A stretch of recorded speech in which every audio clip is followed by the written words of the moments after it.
Any brother? Yes, brother.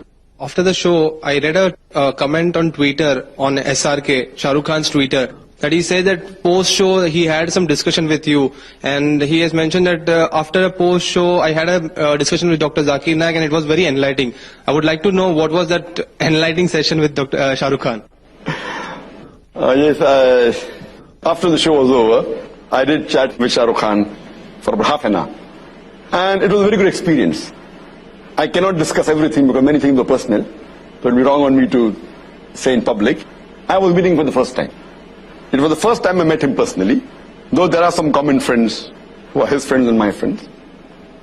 But this is the first time meeting him personally. And one thing is for sure, that I am happy that I maintained my policy of not to just rely on the news.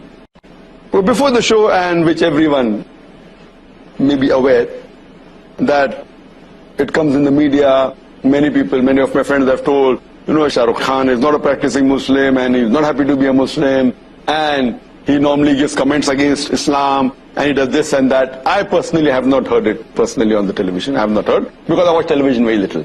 But because it were comments, I followed the verse of the Quran. Quran says in Surah Hujurat chapter 49 verse number 6, that whenever you get a message, check it up before you pass it on to the third person. The same thing what I use, whether anyone asking comment, like Barkhadat asked me on Osama bin Laden, I said I don't know. Same thing, even though hearing negative comments of Shahrukh Khan, I always said Allah Alam. But what I heard him saying on the show, I'm not talking the chat after the show, what I heard him on the show, I felt, irrespective whether he's practicing or not, but his answers were far better than most of the Muslims on the show. Not counting, of course, Maulana Mahmud Madni, he's a close friend of mine. MashaAllah, he's a practicing Muslim. But leaving aside him, what answers he gave, compared to all the other Muslims on the show, his answers were more correct. And he rightly agreed, saying that, that though he does film acting and singing and dancing, he says it is haram. That was good of him. And he says that he has less knowledge. But he also said that for correct knowledge, you should ask the scholars and the ulamas and the maulanas. So his answers were far superior than the other people who were Muslim in the talk show. And after the show, one comment I'd like to make, that while discussing on the issue of Muslim identity, he asked me, Dr. Zakir Naik, he said, Dr. Zakir Sahab, what is your view, how important is it to keep a beard and wear the cap? So giving an analogy, that it wasn't a talk show, there was no Barkhadat, so I could explain to Brother Shahrukh Khan more easily, and without any interruption. So I told him that when you appear for an examination, there are some questions which have 1 mark, some questions have 10 marks, some questions have 20 marks. The Muslim identity, wearing the cap and the beard, though it's not of utmost importance, but it is important, it may carry maybe 1 mark.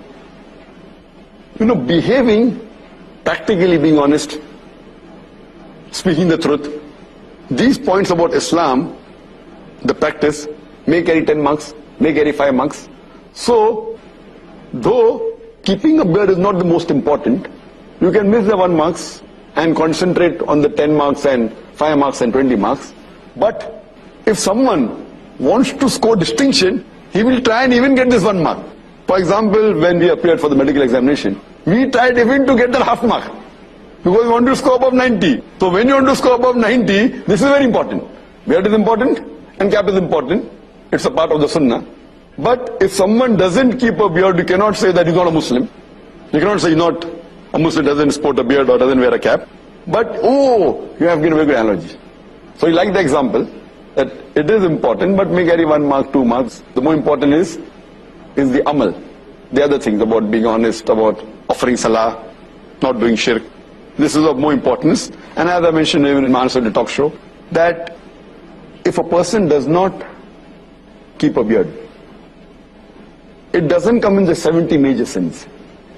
There is a scholar by the name of Imam al-Dhahabi, and he has listed the 70 major sins in Islam. First being the shirk, then being murder, going down the line. But the beard doesn't appear. That does not mean it's not a sin. Some scholars say that it is a sunnah, mustahab, that's encouraging. Some scholars say that it is fard to keep a beard.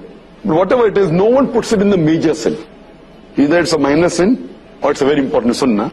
So it's not part of the major sin. Hope that answers.